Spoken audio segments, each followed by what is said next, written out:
what? If you're a dark romance, HD Carlton, horror vibes, kind of serial Unaliver type of person, listen up because we have a new release that just came out today that you're going to want to have on your TBR. That book is My Dreadful Darling by H.D. Carlton. This is part of her new duet that is set to release this year. And I was able to ARC read it this past week. Let me tell you, it was phenomenal. Like, I could not put this book down at all. It was dark. It was definitely like very fucked up.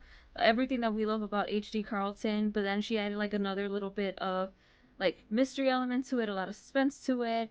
There's like a serial unaliver who is threatening Rev at her college. And without giving too much away, basically, Dread, who is the MMC in this book, has a history with Rev and with her family.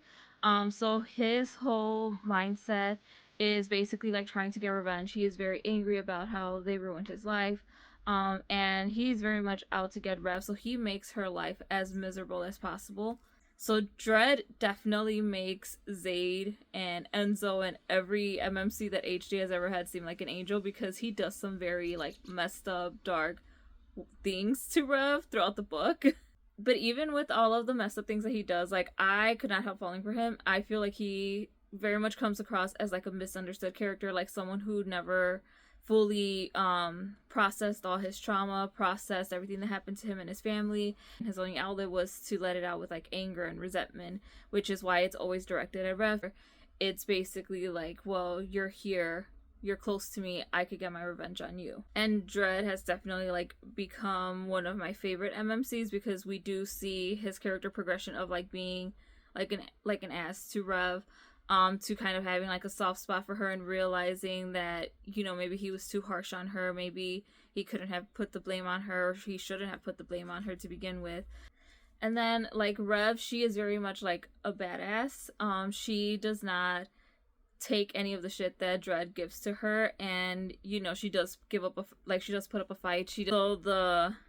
There's like so much tension that's built up between them two as far as the relationship goes, and you just definitely see like that there's something there, but they're also trying to fight it because they believe that they're meant to hate each other.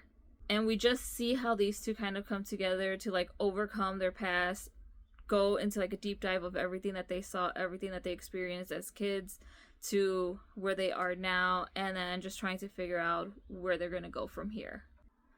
And then as the story progresses, there is definitely like a bigger like focus on the mystery elements, on the suspense elements. There's some things that get described that Rev saw as a kid, that, you know, it's very descriptive, very graphic. It is definitely very chilling and very haunting. Like I was reading it and, you know, I had like goosebumps on my arms because it was just that descriptive and I could picture it easily in my head. And of course, in true HD fashion, this one is definitely very spicy with a lot of scenes that definitely had me questioning, like, am I okay with this? Am I into this? But then I'm like, you know what? It's fine. It's fictional. I was okay with it. But it's definitely like very, very spicy. There's a lot of things that go on in this book. So the cliffhanger in this book, it's like we know something is coming. We know something is about to happen. But we just don't know what that is yet. And so, of course, like now we have to wait for the second book to come out, but it was honestly like such a fun book. I just flew through it. I could not put it down. It was just that addicting. But yeah, if you love H.D. Carlton's other books, if you are definitely like a dark romance person, if you want kind of like those serial unaliver vibes, not from the main characters, but if you want those kinds of vibes, or if you just want like something that's like thrilling with romance, like along with like some very intense chemistry between these two characters. Yeah, if any of those are your vibes, then definitely add this to your TBR because trust me, it was just phenomenal and it is probably one of my new favorites out of HD's books. But yeah, let me know if you end up picking it up. I hope you enjoy it if you do, and I want to know what everyone's thoughts are once you read it.